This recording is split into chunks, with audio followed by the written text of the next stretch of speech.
Elections are not only about good governance, it is also about improving the quality of democracy. Obajide Ogunsowo, who's the founder of Leadership by Data and Channels Television's data consultant, is here to share insights about the facts behind the figures in this race to govern Bayelsa, Imo, and of course Kogi State. Hello, Obajide. Thank you for joining us. Good evening, Anne. What a day. All right, what a day, right? Now, what is the state of the governorship race at the moment? Summary, nothing has changed. Going into the governorship elections, remember that the Labour Party, the NNPP, and the ABGA each govern one state, if we take a look at that. And we also remember that the PDP governed 13 states and the APC 20 states. So that still remains the same. The summary is, if we're able to take a quick look at what the governorship map looks like today, yes, we see that across the 7 states in the Northwest, nothing happened there, but we know that the APC controls 6 out of the 7 states. In the North Central, yes, we see that election result that has been announced from Kogi State, which also simply means that in the North Central region, the APC still holds strong, controlling 5 out of the 6 states, excluding Plateau State.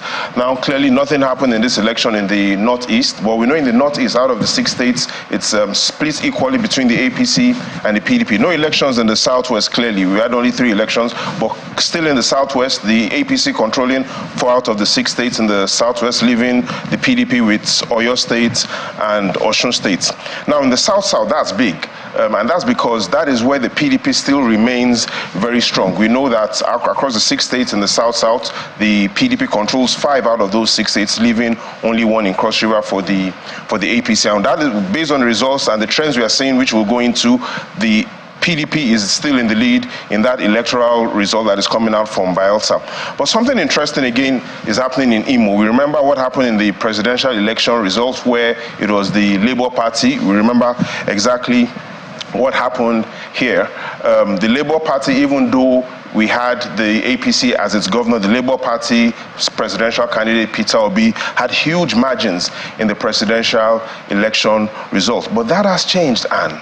If we look at what happened in these results that were announced by the Independent National Electoral Commission in Imo, we see that the governor won using some very, very definite strategies. Now, the 2023 situation, and if you take a look at that result from on Imo, here's what we'll notice.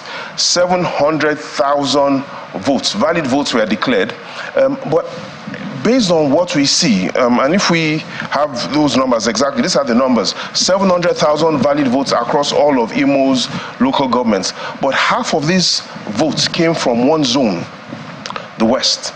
These are the results from INEC. And why is the West region very important? That is where the governor of Imo State comes from, Oru East. So in simple terms, half of those that turned up to vote in Imo State came from the zone of the governor. And when the results came, what we've seen INEC declare is that the governor won 85% of the votes in his zone, Oru West. That's Imo West. The governor won 85% of all the votes in that zone, leaving the North and the East, where he won 68% of the votes. So in summary, that's exactly how Governor Hope Uzodinma was re-elected. Again, I repeat that, 700,000 valid votes.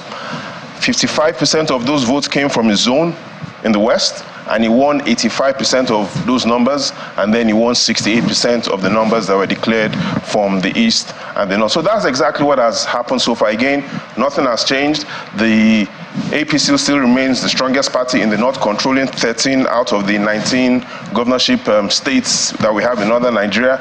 And the PDP, based on the national electoral map, still is the dominant party in southern Nigeria, controlling 8 states out of the 17 states in southern Nigeria. So nothing has changed. Apart from that, the results from the Imo presidential results were significantly different from the governorship results. But what do these results show? I mean, when you compare it to presidential election or even previous elections that have been held in these 3 states? It depends. We've seen the elections, Bayelsa, Imo, Kogi. We could take a look at what has happened in Bayelsa, where we have 8 local governments. Well, things have changed. Look at, on the left, we see what happened when this election happened 4 years ago across Bayelsa Central, East and West. Central, Yenogwa, Kolukuma, Southern Ijaw, APC won 2 out of 3 of those local governments. Look at what has happened right now. The results that have been declared shows that PDP has won 2 out of the 3 local governments in Bayelsa Central. We're waiting for that big local government, Southern Ijaw. That could change the results. Look at what happened in the last election in Bayelsa East. APC winning the 3 local governments in Bayelsa East. APC has only won 1 local government in Bayelsa East. PDP has won another local government. Bayelsa West, it was 1-1.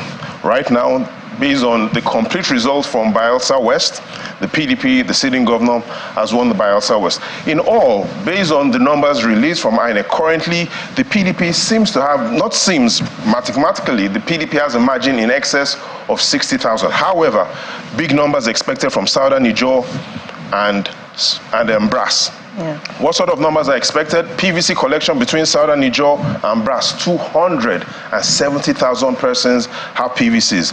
What will these results be? Looking at these trends and looking at the results that have been released, what we see is approximately 30% of those that had PVCs came out to vote. So if we have 270,000 persons with PVCs, we are still looking at, when these results come out, the estimate is between Southern Ijaw and Brass will be looking at approximately 25 to 35% voter turnout, which may influence or may not influence the final result. But as at the moment, based on the results we have from 6 local governments, the only local government that the APC has won, that is that, Nembe.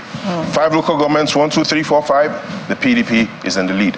All right. Thank you very much. Babajide Ogunsowo, founder of Leadership by Data and of course Channels Television. And when we have much time, we'll take a look at exactly what happened in Bayelsa, Kogi. All right. Thank you very much. The pleasure is all mine.